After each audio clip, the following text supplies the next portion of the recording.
Bien, qué linda que salió la canción anterior. Y bueno, vamos a seguir estudiando. Vamos a pensar un poco justamente en la salvación. Y yo no sabía que iban a cantar esa canción. Pero, antes que oremos,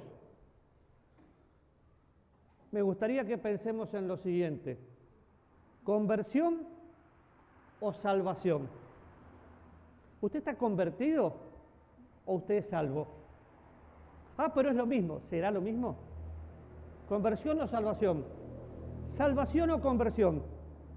En este caso el orden de los factores sí altera el producto. ¿Pero usted está convertido o usted es salvo?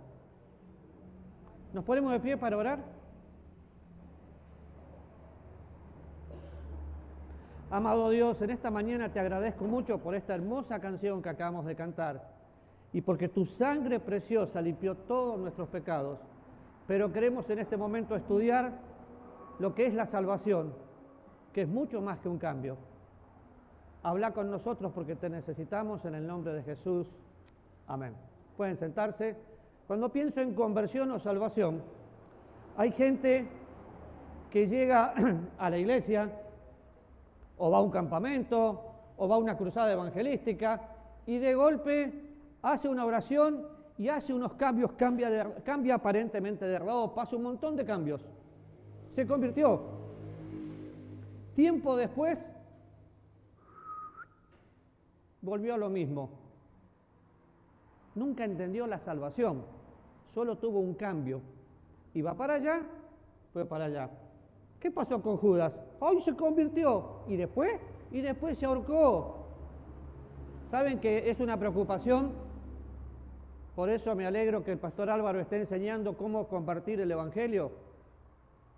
Porque hay mucha gente que aparentemente se convirtió, pero nunca se salvó. Y la salvación es de Jehová. Jonás capítulo 2, versículo 9. La salvación le pertenece a Dios, pero hay una responsabilidad entre Dios y nosotros. La soberanía de Dios hace que el Padre prepare, el Hijo me salve y el Espíritu Santo me posea, pero usted y yo somos los que tenemos que entender exactamente lo que hicimos. Y vamos a pensar en algunas palabras de la salvación en el Antiguo Testamento, en el Nuevo Testamento, porque como les dije, Jonás capítulo 2, versículo 9 dice que la salvación es ¿de quién es? Sí, entonces no hay nada que nosotros podamos hacer para eso, pero salvación. Yo no sé pronunciar hebreo, pero la primera palabra, yahá, la raíz significa ancho, amplio, espacioso. Ancho, amplio, espacioso. Para los hebreos, un espacio amplio, una pieza ancha, es el emblema de libertad, liberación de los peligros y lugares restringidos de opresión. Aparece en Zacarías 9:9, pero ocurre 200 veces esta palabra. Estamos hablando del Antiguo Testamento. Usted dice, ¿pero cómo? Los cristianos es que la salvación comienza en el Génesis y termina en el Apocalipsis. Por todos lados se utiliza la palabra salvación. Vamos a verla en el Nuevo Testamento, en el Antiguo Testamento. Pero fíjense para lo que significaba para los hebreos. Amplio, espacioso. Yeshua significa algo salvado. Es un significado abstracto de liberación. Por tanto, auxilio o victoria. No vamos a buscar el Salmo 68, 19 porque dice Dios es nuestra salvación. Ahí aparece esa palabra. Algo que tenemos que recordar, que hay diferentes palabras y que de acuerdo al contexto los vamos a ir estudiando, pero la salvación es de Jehová, nuestra salvación es de Dios. La tercera palabra significa liberación, significa ayuda y muchas veces, frecuentemente se usa para la salvación de Dios. Cuando pensamos en esto, y si no iríamos al Nuevo Testamento, la salvación es de Dios, sí. ¿Él es mi ayudador? Sí. A veces le pedimos a Dios que haga lo que Él ya es. ¿Sí? Y la otra palabra que está en el Salmo 68:20, liberación o liberaciones. Y aparece en diferentes formas. Pero vamos al Nuevo Testamento. Y cuando estudiamos salvación, normalmente decimos, vamos a estudiar la doctrina de la salvación y mencionamos, ¿cómo se llama la doctrina de la salvación? ¿Qué? Soteriología. Así le llaman a la doctrina de la salvación. Soteriología, el estudio del Salvador. Soter y logía, estudio. ¿Sí? La primera palabra significa Salvador, libertador, preservador. Ese versículo que aparece ahí, que usamos tanto en Navidad, vamos a buscarlo. No vamos a buscar todos los versículos hoy, pero Lucas capítulo 2, versículo 11, dice, ha nacido hoy en la ciudad de David un Salvador, que es Cristo el Señor. Y la mayoría lo conocemos. Ha nacido hoy en la ciudad de David un libertador, un preservador. Este nombre le fue dado al Mesías. Y lo va a encontrar en la Biblia 24 veces. 24 veces. El pueblo esperaba al Mesías y el Mesías vino. Y como hemos estudiado, cuando vino el cumplimiento del tiempo, ¿qué pasó? ¿Cómo sigue el versículo? Dios envió a su Hijo. Muy bien. Denle un premio acá. Ahora vamos a pedir que todo el mundo memorice. ¿Dónde está ese versículo? Capítulo 4. No importa, igual se ganó el premio. La otra palabra, soteria. Y prácticamente tienen el mismo significado, aunque varía porque va ampliando nuestro conocimiento. Liberación, preservación, seguridad, salvación. Filipenses capítulo 1, versículo 19.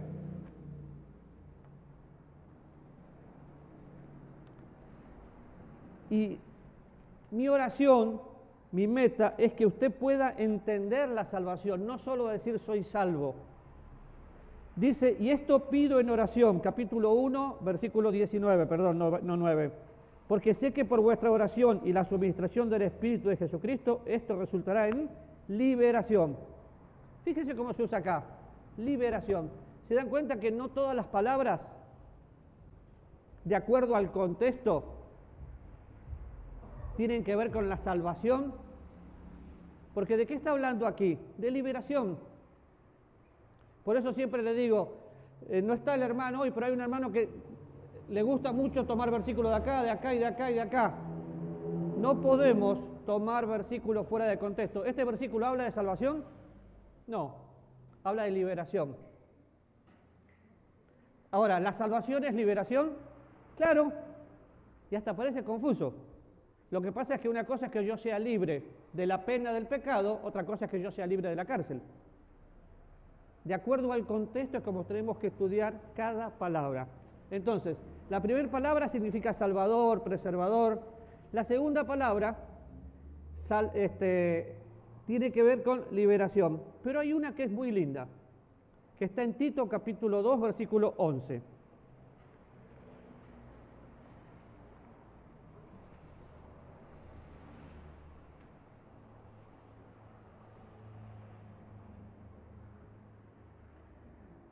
¿Lo tiene? Porque la gracia de Dios se ha manifestado para salvación a todos los hombres. Y podríamos pararnos en este texto y ver la salvación, la santificación, el retorno de Cristo y demás.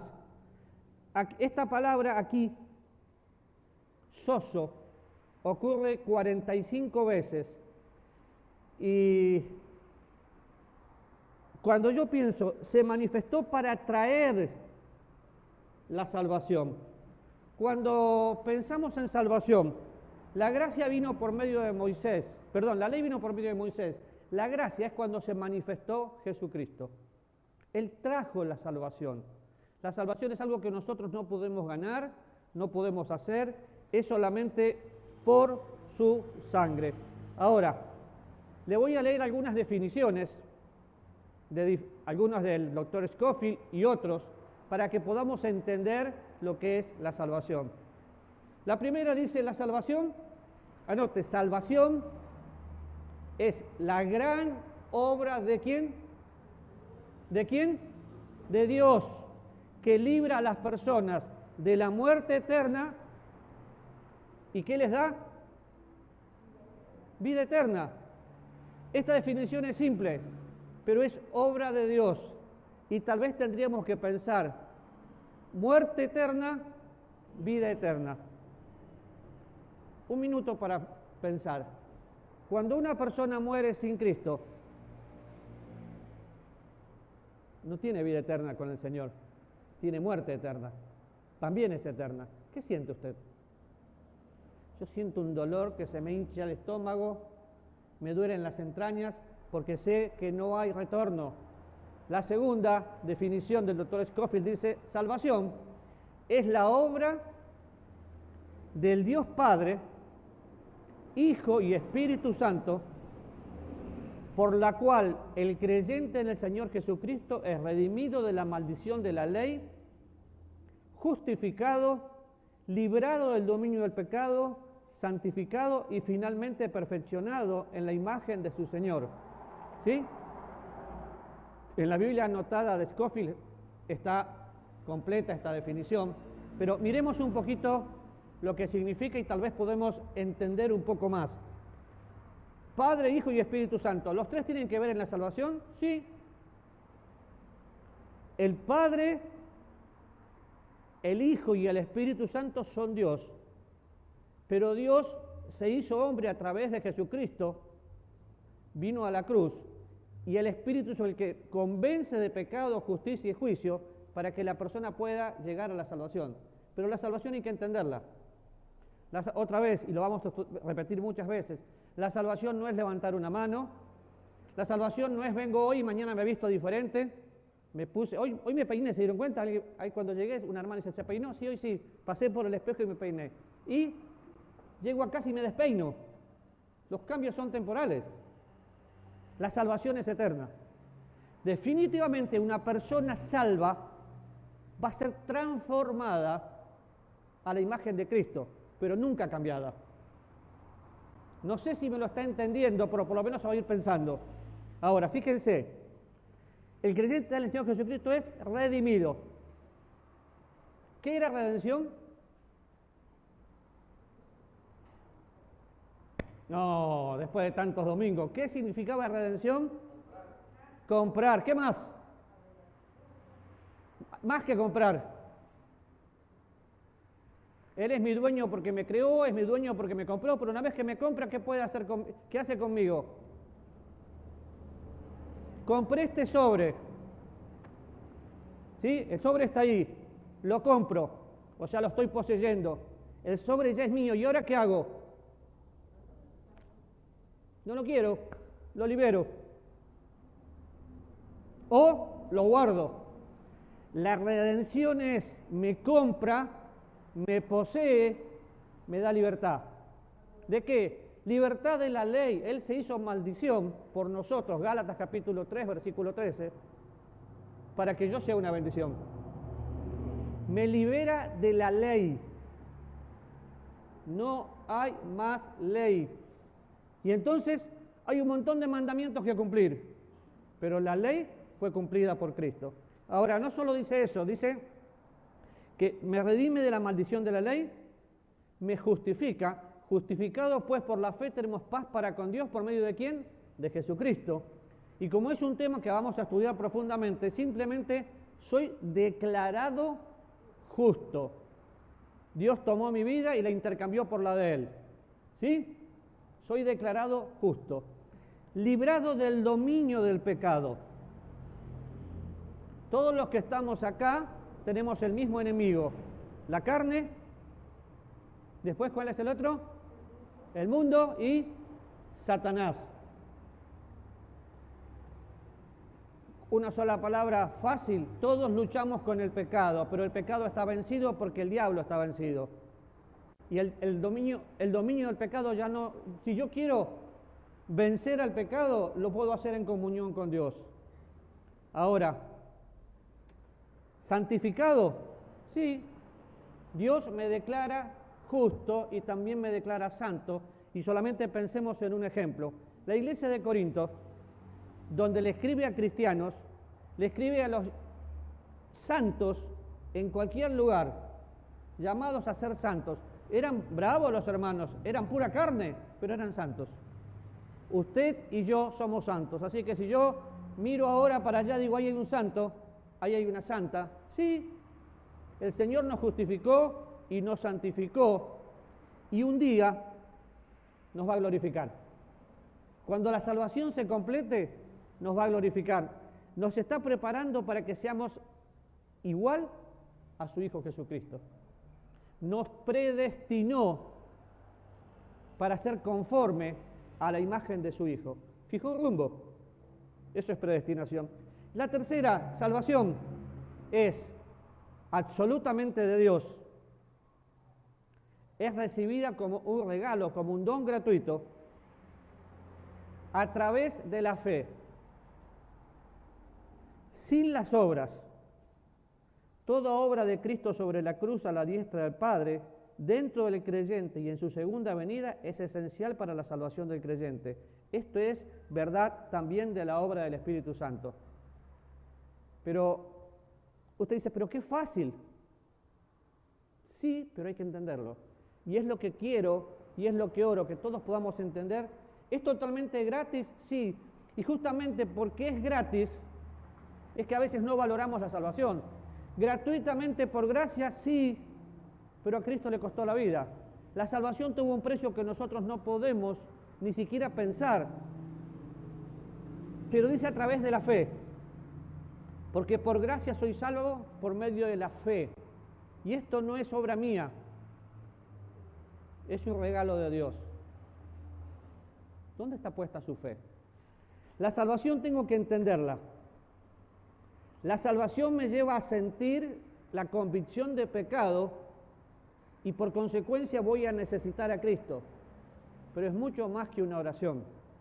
Es mucho más que un cambio temporal. Es la transformación de una vida. ¿Es gratis? Sí. Es por medio de la fe. Dios utiliza la palabra de Dios para que el Espíritu Santo de Dios convenza a cada persona que necesita a Cristo. Pero es por fe. ¿No hay ninguna obra, absolutamente nada que podamos hacer? No. ¿Y qué hace después? Viene a vivir en nosotros. ¿Por cuánto tiempo? Por la eternidad. Y si bien nos cuesta mucho entender que la salvación es eterna y a veces pensamos, pero si hago esto o hago aquello, no importa lo que usted haga. Dios no quiere que pequemos. Pero si alguno peca, abogado tiene para con el Padre a Jesucristo el justo. Y la sangre de Cristo nos limpia de todo pecado. ¿Y que voy a abusar del pecado? No, no voy a abusar de la gracia para nada. Pero la salvación es eterna porque descansa en la obra de Cristo, en nada que yo pueda hacer. Cuando pienso en esto y tengo gratitud, yo debería... hay gente que siempre espera que se le diga lo que tiene que hacer. Yo debería salir corriendo a ver cómo puedo servir. Por gratitud. El que hace lo que le dicen está cumpliendo un mandado.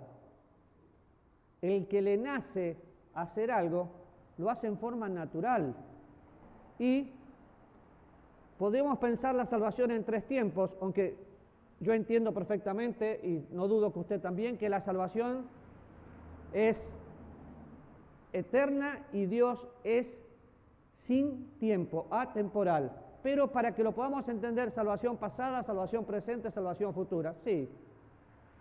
En el pasado estuve en la cruz y Jesús estaba ahí, muriendo conmigo. En el presente Jesús está en mí y en el futuro estaré con Él. Pero cuando pensamos en la salvación, el creyente está siendo salvado tiempo pasado de la pena del pecado. Y yo sé que usted escuchó esto muchas veces, pero es necesario que entienda que ninguna condenación hay para los que están en Cristo Jesús, absolutamente ninguna. Y esto me tiene que llevar a vivir diferente. Vamos a leer algunos versículos. 2 Timoteo 1:9. Porque el de Efesios lo dije recién. ¿Lo busca conmigo?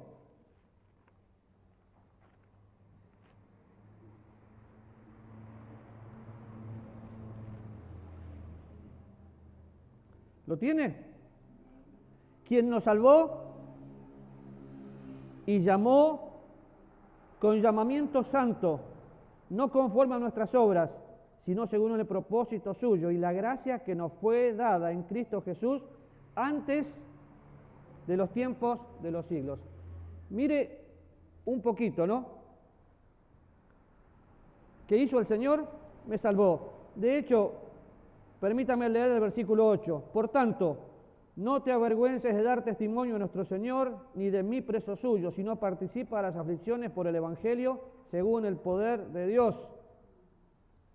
Versículo 10, justo en el medio. Pero ahora se ha manifestado por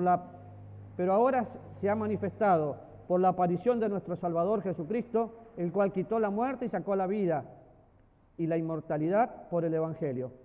Ahora, me comí una palabra que es luz. Ahora vaya 9. Me salvó. ¿Qué le acababa de decir Pablo? No te avergüences de dar testimonio de mí. Justo el pastor Álvaro nos estaba hablando de eso, de dar testimonio, de aprender. No me avergüenzo del Evangelio porque es poder de Dios. Bueno, no te avergüences. Pablo estaba preso. Timoteo, no te avergüences de dar testimonio de mí. Estoy preso porque estoy sufriendo las consecuencias de ser un cristiano. Pero me salvó, no conforme a mis obras. Otra vez, no hay nada que usted ni yo podamos hacer. La salvación le pertenece al Señor. Y tenía un propósito, pero esa gracia me fue dada antes. Entonces, en los planes de Dios, Él ya sabe absolutamente todo. ¿Y qué hizo? Bueno, el Señor vino a buscar y a salvar lo que estaba perdido. Lucas capítulo 19. ¿Y quién está perdido? Todo aquel que no conoce a Jesús. Hay una falta de conciencia dentro de la cristiandad del infierno. El que no tiene a Cristo no tiene vida, y lo repetimos de memoria. Pero sin Cristo no hay esperanza. Él vino a salvar y buscar lo que estaba perdido. Efesios capítulo 2 dice que Él nos dio vida cuando estábamos muertos en nuestros delitos y pecados en los cuales anduvimos en otro tiempo, conforme al príncipe de la potestad del aire. Pero Él nos dio vida porque estábamos muertos. Entonces, ¿qué hizo? Tomó un muerto y me hizo vivir. Yo tengo vida porque tengo a Cristo, porque el autor de la vida está en mí. Y lo que hace por el pecador, le da vida, lo perdona. Si ustedes se acuerdan, vamos a buscar 1 Juan capítulo 3.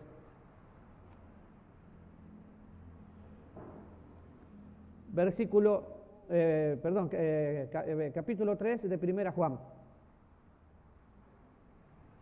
1 Juan capítulo 3 dice, mirad cuál amor nos ha dado el Padre, para que seamos llamados hijos de Dios. Por esto el mundo no nos conoce, porque no le conoció Él. Amados, ahora somos hijos de Dios, y aún no se ha manifestado lo que hemos de ser, pero sabemos que cuando Él se manifieste, seremos semejantes ¿a quién? ¡Wow! Porque le veremos tal como Él es. Y todo aquel que tiene esta esperanza, en Él se purifica a sí mismo, así como Él es puro. Y yo creo que lo que puedo hacer es cerrar mi Biblia y decir, Señor, no lo entiendo, pero quiero creerlo. ¿Por qué? Porque primero dice que me deja ser hijo de Dios. Miren quién es Dios y quién soy yo. Y soy su hijo. Tengo que vivir a la altura de quién soy. Ahora, ¿qué dice después? Que cuando Él se manifieste, voy a ser semejante a Él en todo. Todavía no somos, ya soy hijo de Dios, ya soy el hijo del dueño de todo, pero todavía falta. Porque cuando se complete la salvación, voy a ser como Él. El que conoce al Señor debe andar como Él anduvo. Y es lamentable porque muchas veces andamos tropezando. Pero cuando tropezamos es porque ponemos la vista acá. Y Dios quiere que pongamos la vista allá, puestos los ojos en Jesús, el autor y consumador de la fe. Y se adelantaron ahí atrás. No vamos a llegar ahí. Pero, porque es largo. Y después le quiero compartir algunas teorías falsas de lo que la gente cree. Pero ya soy libre si tengo a Cristo. Por eso, ¿salvación o conversión? Hay gente que cambió, pero volvió a hacer lo mismo. El salvo es uno que Dios toma de la muerte y le da vida. Interiormente es el cambio, no exterior. Vamos a orar.